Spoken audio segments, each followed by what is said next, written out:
Olá, queridos alunos! Eu me chamo Nayara e sou professora de língua portuguesa. E hoje nós vamos trabalhar casos de ortografia. Para iniciar, vamos relembrar o que é ortografia. A ortografia estuda a forma correta de escrita das palavras de uma língua.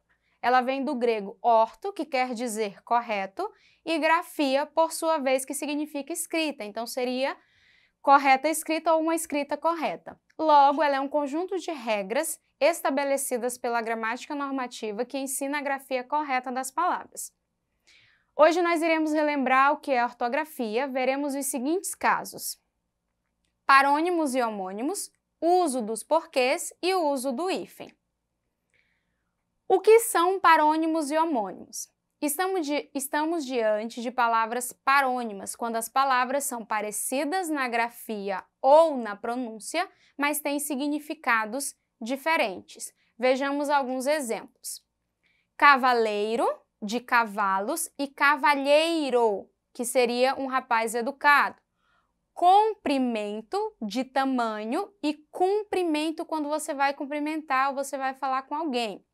Descrição, de descrever, discrição, de ser discreto. Observe que a gente tem a escrita bem semelhante e a pronúncia de algumas muito parecidas. Emigrar, de deixar o país, e imigrar, de entrar no país. E temos ainda discriminar, que seria no significado ou no sentido de absolver, e discriminar, que seria de distinguir. Aqui nós temos alguns exemplos de palavras parônimas. Vejamos agora o que são os homônimos ou palavras homônimas.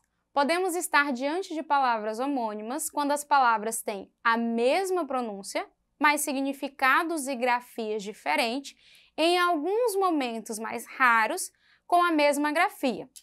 As palavras homônimas são classificadas em homógrafa, são palavras iguais na grafia e diferentes na pronúncia, tá?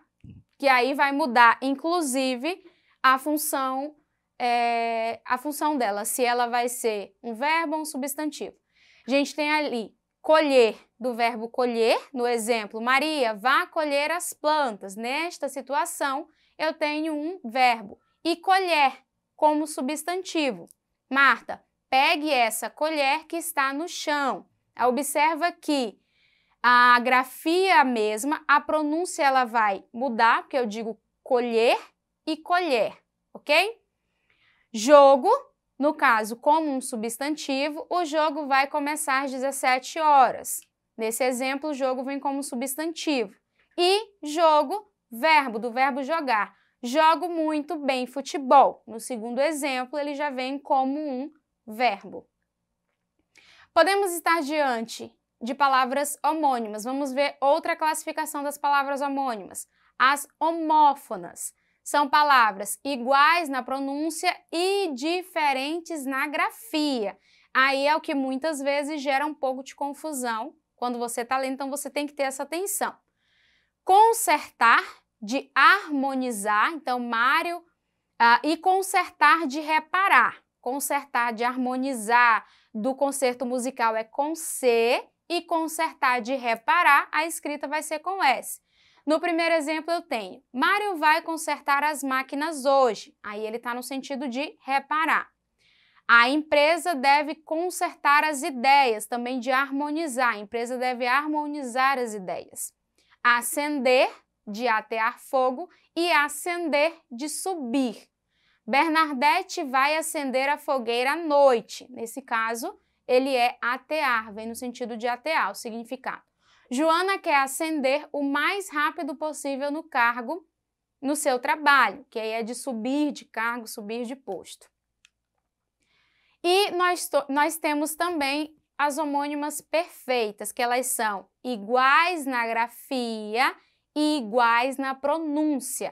Neste caso, a gente consegue identificar a diferença do significado dentro do contexto, dentro de um exemplo ou dentro de uma frase. Eu tenho caminho como substantivo e caminho como verbo. Lembrando que uma palavra ela é substantivo toda vez que eu tenho um artigo, uma preposição ou um pronome antes dela. Observe no exemplo. O caminho da escola é mais perto indo pelo bosque. Eu tenho um substantivo porque logo antes do meu substantivo eu tenho um artigo determinando. E caminho todas as manhãs no parque. Eu tenho um verbo. Eu posso muito bem colocar aí um pronome antes. Eu caminho todas as manhãs no parque, tá? Eu tenho um verbo sendo conjugado. Livre como adjetivo e livre como verbo.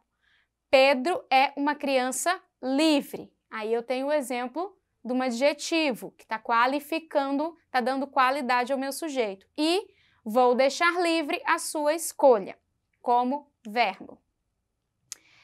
Agora vamos ver o uso dos porquês, que é o que confunde muito a cabeça das pessoas. Nós temos 4 porquês. O uso dos porquês é um dos assuntos da língua portuguesa que mais causa dúvida entre os falantes.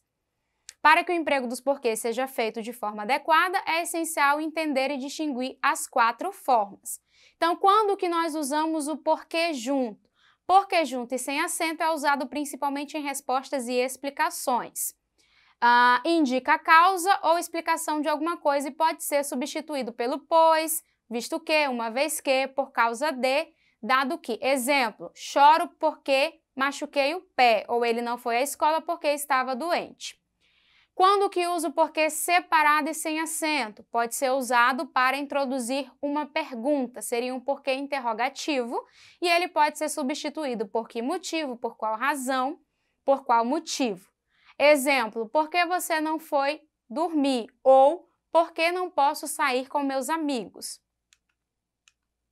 Quando que se utiliza o porquê separado com acento? É usado em interrogações, aparece sempre no final da frase, seguido de ponto de interrogação ou ponto final, que é quando eu tenho perguntas diretas ou perguntas indiretas. Pode ser substituído por qual motivo ou por qual razão. Exemplo, você não comeu? Por quê? Ou, o menino foi embora e nem disse por quê. Primeiro exemplo, eu tenho uma pergunta direta, segundo exemplo, uma pergunta indireta. E quando nós usamos o porquê junto e com acento? É usado para indicar o motivo, a causa ou razão de algo. Ele vem com função de substantivo. Observem o exemplo. Todos riam muito e ninguém me dizia o porquê. Logicamente, ele sempre vai ser acompanhado ou por um artigo ou por uma preposição. Uso do hífen. Vamos entender um pouco o uso do hífen. O hífen é um sinal gráfico, não é uma pontuação, utilizado para formar palavras compostas, ligar pronomes oblíquos ao verbo, separar sílabas, bem como na translineação das palavras, quando não cabe a palavra toda numa linha e você vai passar para a próxima. Regras do uso do hífen. Palavras compostas por justaposição. Palavras compostas por justaposição radicais que se juntam sem que haja alteração fonética. Por exemplo, couve, flor, ano, luz e arco-íris. As palavras elas se juntam, mas não mudam. Nomes de lugares, nomes que se iniciam com grã ou grão, ou que sejam ligados por artigos. Exemplo, Grã-Bretanha, Grão-Pará, Baía de Todos os Santos. Outros nomes de lugares não levam hífen, com exceção de Guiné-Bissau. Espécies botânicas ou zoológicas. Exemplo, amor perfeito, que é uma flor, tamanduá-bandeira, pimenta do reino. Bem e mal, palavras compostas cujo primeiro elemento são as palavras bem ou mal e os elementos que se seguem se iniciam com a letra H ou com vogal. Por exemplo, bem-humorado, bem-amado, mal-assombrado. Contudo, no caso do advérbio bem, há palavras cujos elementos se iniciam com a consoante em que o hífen é empregado, embora com o advérbio mal não seja. Então, por exemplo, bem-criado, nesse caso, não iniciou com o H, mas eu utilizo o hífen, diferente do mal-criado que eu junto à palavra. Além, a quem, recém e sem. Exemplos, além fronteira, a queimar, recém-casado, sem teto. Encadeamentos vocabulários. Exemplo, ponte Rio-Niterói, rodovia Rio-Santo, austro-húngaro. Hífen com prefixo. Segundo elemento começa com a letra H. Exemplo, pré-história, super-homem, sobre-humano. Segundo elemento começa com a vogal igual a que termina o primeiro elemento, ou prefixo. Micro-ondas, autoobservação, semi-interno. A exceção vai ser com o prefixo co, o hífen é dispensado, tal como em cooperante. Circo e pan, quando o segundo elemento começa com a vogal ou com as letras H, M ou N. Exemplo, circunambiente, pan-americano, pan-africano, africanismo. Hiper, iter e super, quando o segundo elemento começa com a letra R. Exemplos, hiperresistente, hiperrelação, superrevista. Ex e vice, ex-mulher, vice-presidente, vice-prefeito.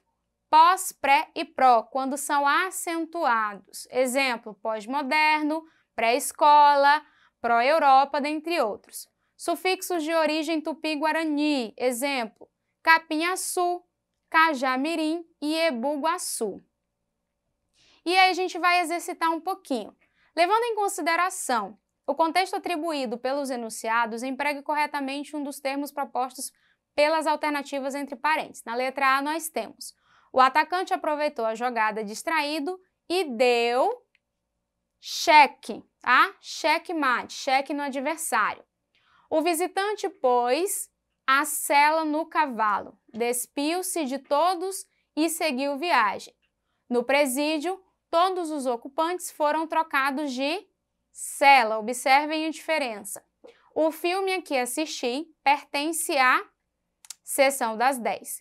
Complete as lacunas utilizando os 4 porquês, um dos porquês. Não sei o porquê de tanta euforia. Você não compareceu à reunião, porque, nesse caso, no final, porquê separado com acento. Os caminhos porque percorremos são tortuosos. Por que não desiste dessa aventura maluca? Voltamos porque estávamos com muita saúde. Observem que não tem muito segredo para a gente conseguir identificar.